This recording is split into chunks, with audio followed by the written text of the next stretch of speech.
tracking the children. How do you assess their progress? Well, one of the things that Montessori teachers like to use, though I think it has limited merit, is a checklist in which you try to figure out what materials children are using. The reason I think this has limited merit is that using the materials does not necessarily mean the child has understood what's going on. Okay? So it's okay if you want to make sure children have been exposed to things. I think one of the best ways of figuring out whether children know what they're doing is to invite them to explain to you what they're doing. Okay? Now, there's a wonderful film which Constance Kennedy, who teaches at the University of Alabama, has.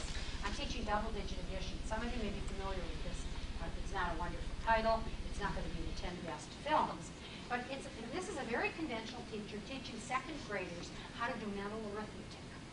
And the teacher has everybody sitting at desks facing the front, and the most conventional ones. And the teacher puts a problem on the board, and you quite soon see how she works. Then, when the children have an answer, each child raises his hand, in which she's got pretty much everybody has got the answer. Nothing's written down because this is mental arithmetic.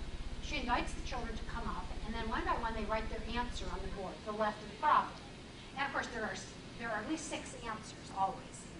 Okay. Which tells us something that Einstein knew, which he wasn't really strong in computation, though he was really great in conceptualization of mathematical problems. Right? So then the teacher invites children to talk about how it is they solve the problem. And they get up and they say, well, I rounded this number off to 20, and then I looked at the 30, and I said, well, that's 50, and then there was 17, and then they go on and on. And about 5 children in the group have got these wonderful Rube Goldberg ways of calculating. Somebody says, oh, I didn't do that. No, I started with 50. And then I said, no, 17 is, if I add 3 more, that's 20. And then I've got to go to the 15, and I've got to take 3 off that. And that's 12, and you're actually dazzled. And then some children get up and they mumble, and you can't figure out what they're doing. Okay. All right. Now, the point is, this teacher is not giving out a worksheet and putting C's for the correct answers and ticks for the wrong answers. This teacher is finding out how children think. This teacher knows a tremendous amount about the abilities of these youngsters. And so here is a wonderful way to find out whether 6 or 7-year-olds understand what they're doing. Ask them. Yeah, this is really important. And you can have a little checklist which you ask them, they demonstrate, and if they demonstrate in a way that lets you know they comprehend, you can put a little tick down which says, yes, understood. Or you can put a little question mark that says,